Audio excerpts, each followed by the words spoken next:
What's up, crafters? Today I'm going to do a tutorial on beginning to end print then cut stickers. There's been a lot of questions on the print and cut features. I'm going to try to cover as much as I can. I'm going to use some basic shapes, so I'll go ahead and insert a circle, which defaults to a 2-inch circle. I'm going to duplicate that circle and make it slightly smaller at 1.9. I'll highlight both of my circles, do a line, and center.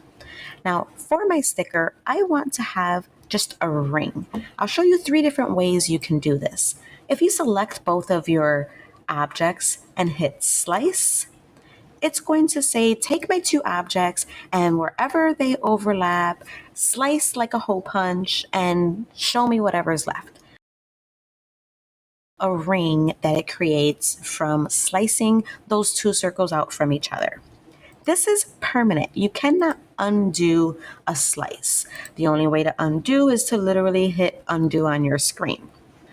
Let's talk about exclude.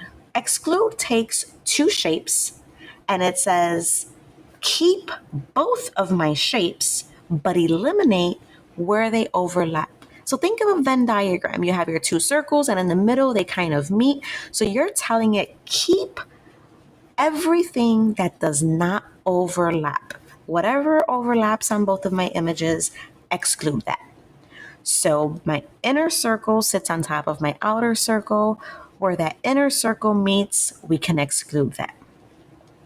The last option would be subtraction.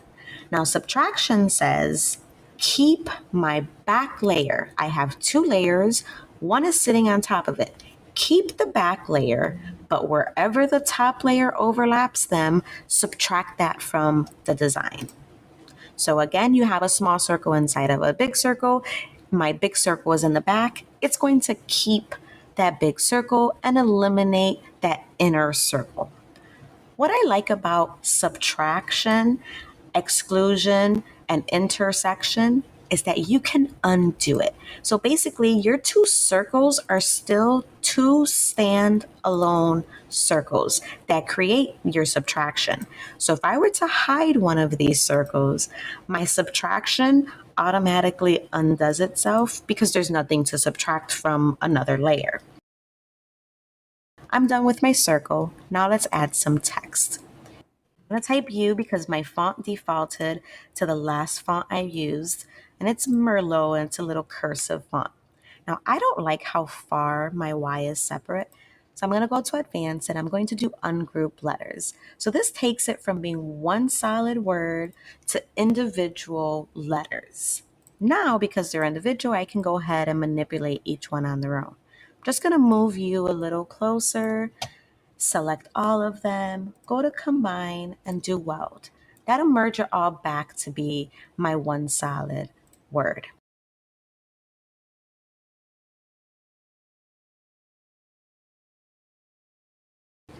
Now I want Think to touch my ring, but not go out of my ring.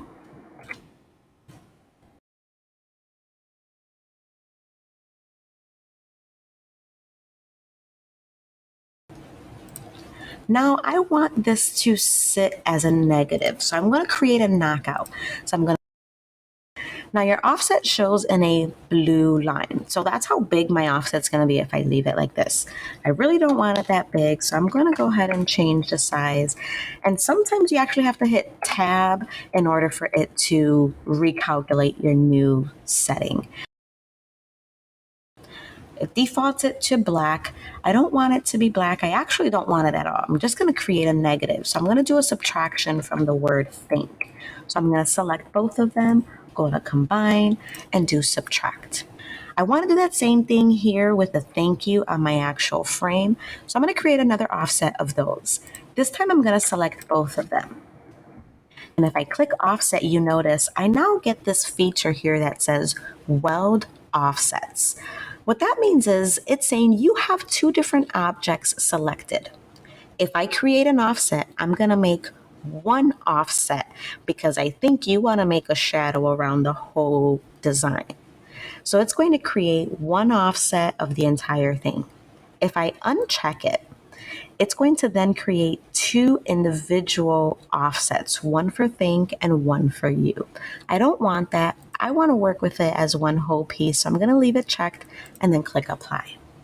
So there's my offset. I need to do the same thing. I want to go ahead and click on my ring and hit subtract. When it's subtracted, you can see that negative knockout effect in my red ring. When you use any of the combine features, your original two layers still stay in your layers panel because you can undo those features. So we end up having a lot more labels than we do layers, and sometimes it can get a little convoluted and it's hard to tell what you're actually cutting.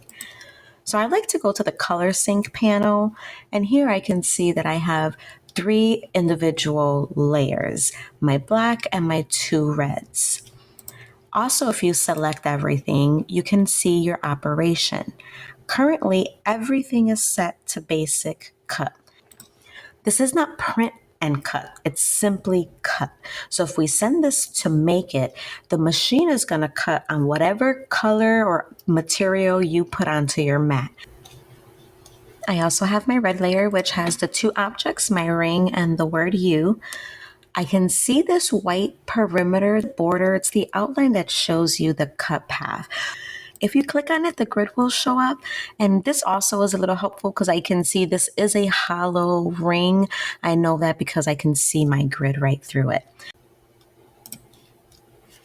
A frequently asked question is, why did my layers move from the position that I had them on my canvas as opposed to how they arranged themselves on my Make It mat?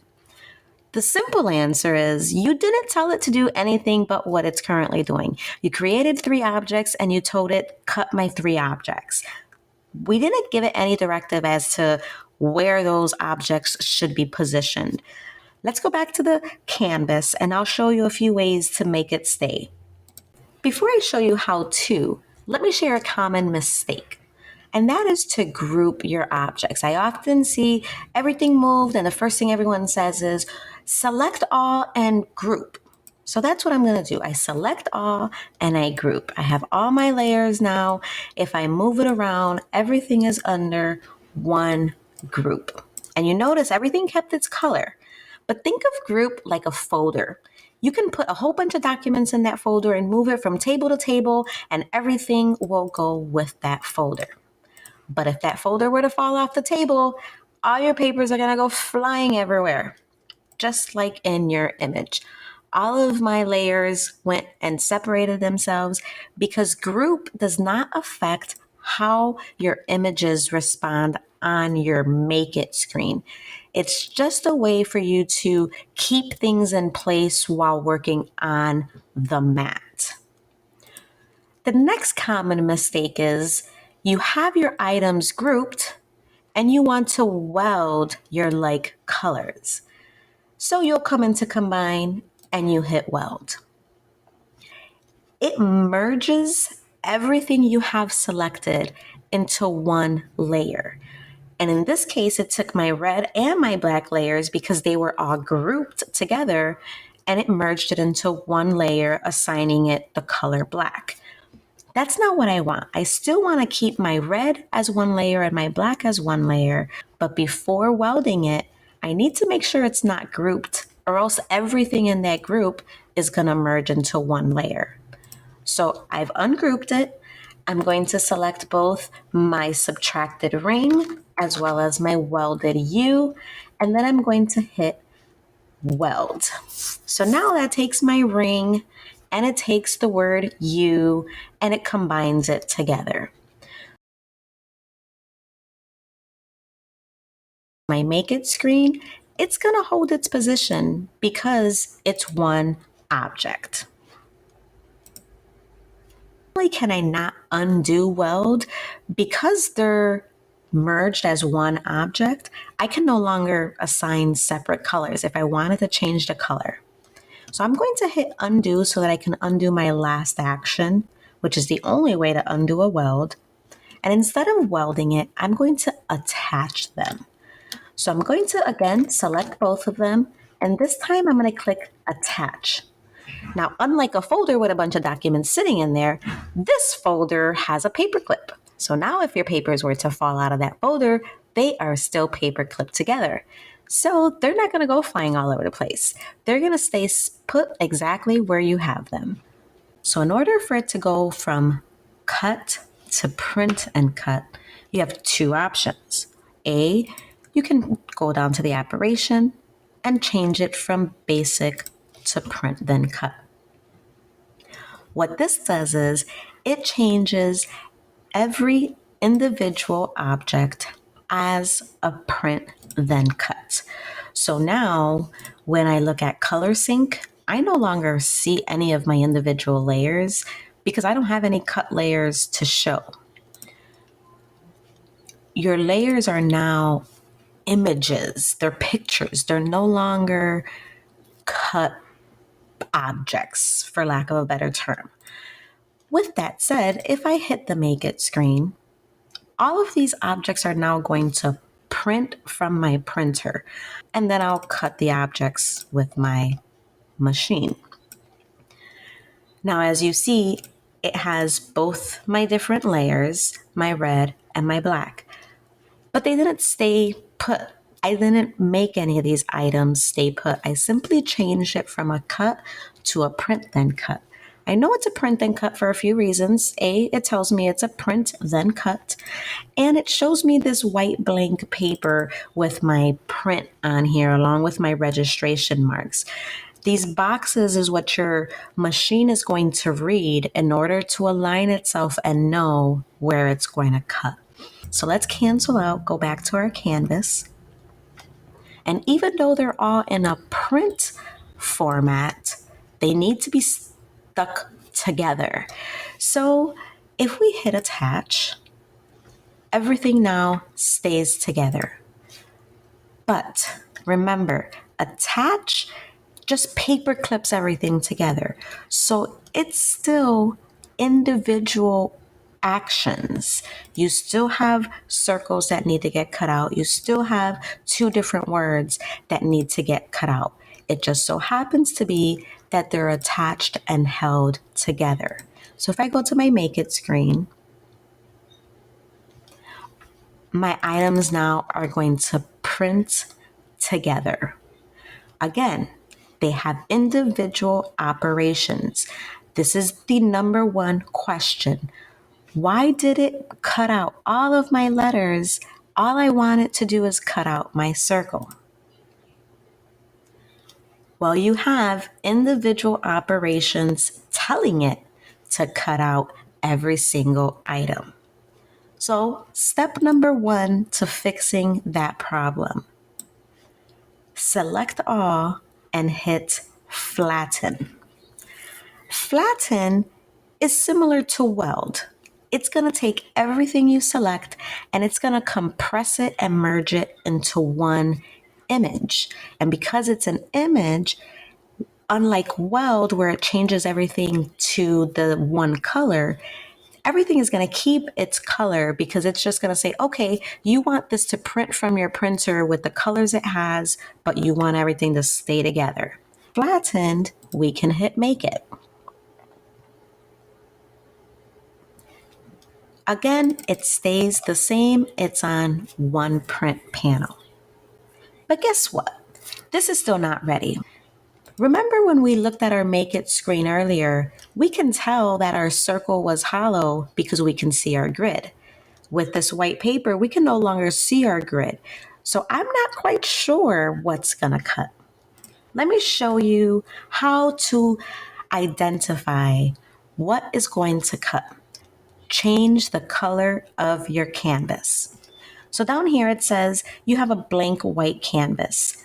If you click on the white panel, you now have the option to change the color of your background canvas. I can see yellow through my background. So guess what? It's going to cut out the perimeter of the red circle around each letter because I can see my canvas through my image. My image is hollow. So this is where you hear a lot of people say, you need to put a solid shape behind it. And that's exactly what we need if we want this to print as one circle and cut out the circle, instead of thinking it's like vinyl and still trying to cut out each individual letter. I'm going to duplicate this because I want to print each version of these stages so that you can see exactly what happens. So the first suggestion is put a solid object behind it. In this case, I have a ring, so naturally the shape of the sticker should be a circle. I currently know that my full shape is a 2x2. So if I add another circle, we'll leave it as a 2x2, but I want my background to be white. So I'm going to change the circle to white, and then I'm going to drop that behind my print then cut. You can take both of them and then do a line center. So now you can see, as opposed to this one, I don't see the yellow canvas anymore. These are a solid shape, right? I have two common mistakes: attaching versus flattening. So if I simply attach my solid shape to my print then cut, still giving it two operations to do. We're telling it first, print this whole image, and then cut around the designated spots of this image. Well, where are the designated spots of this image? Exactly what this image looks like. And then after you print and cut the designated spots, then also cut my circle. So guess what's going to happen? My circle's going to cut and all of my letters are still going to cut separately. So that alone is not the solution. Instead of attaching those two items, I'm going to once again flatten those two items. So now I've compressed the operation from print then cut and cut my circle separately to just this entire image is a print and then cut around the perimeter. Option 2 would be to create an offset. So again, let's duplicate this image.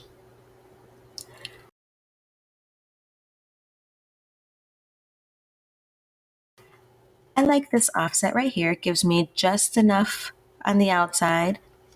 I'm going to go ahead and hit apply. And then I'll change that to white. I can still see my yellow canvas through here. So while yes, it is a solid piece, solid meaning my think and my you are not free floating, but it is hollow nonetheless. So when I flatten these together, it's going to still think that it needs to cut out in the middle of the section, as well as any of those other little hollow parts that you see. So what's the solution to this? So basically we need to create this solid white circle, but we'll do it by using the offset.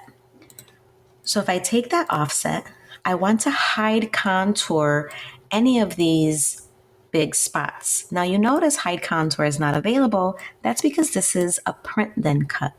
So I need to change it back to a basic cut so that contour becomes an option. So now I can click contour. And you notice the circle is my main shape. So if I hide all, everything else will hide and it's just going to keep my solid circle.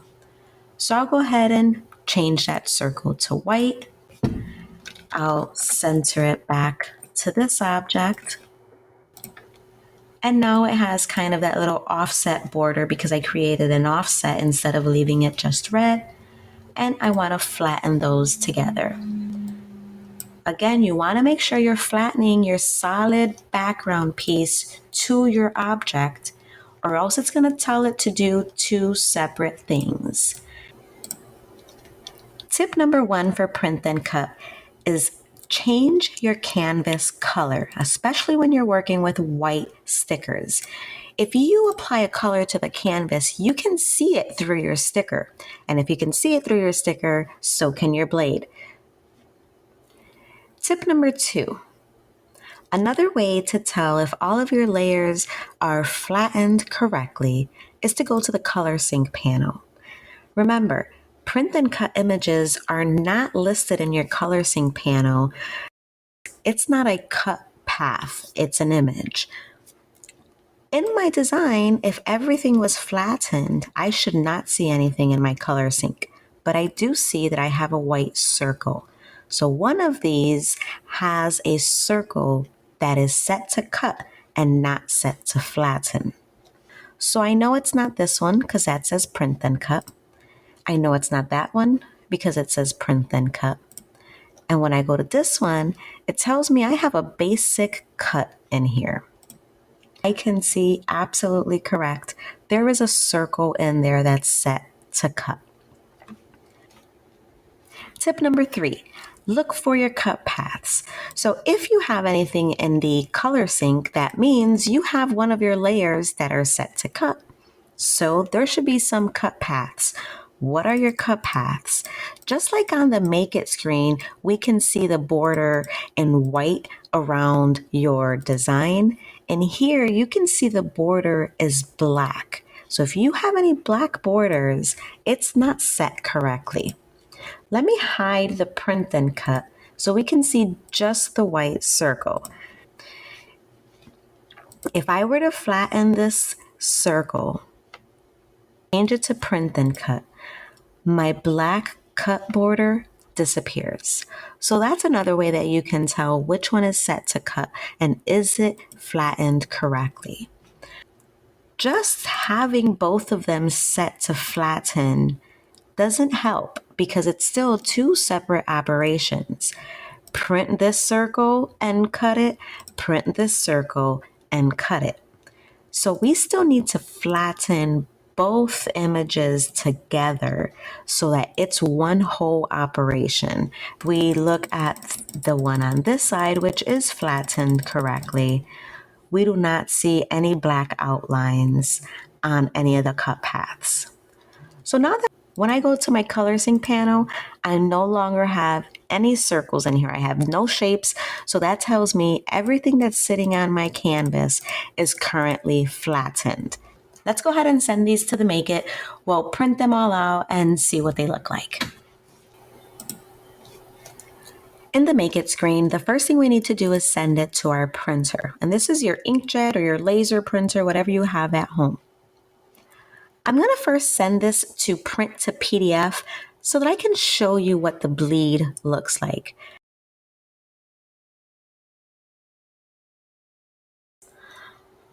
So bleed extends that margin of color in order for it to cut a little bit more accurately.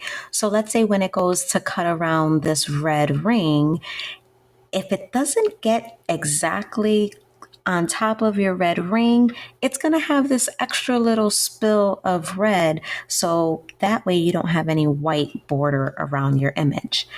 On these, the border was white. So there wasn't a color per se to extend because the color is white. These didn't have any white border at all. It's just red image. If you're not going to cut it, then you want to turn bleed off. Otherwise, your words or your image will be distorted. But if you are going to cut, then bleed is your friend and you can leave it on. So back at the print screen, instead of printing to PDF, I'll change to my actual Epson printer. I'm going to leave bleed on, and I'm going to leave my system dialog box off. I'm going to set it to the Cricut white paper. I have used this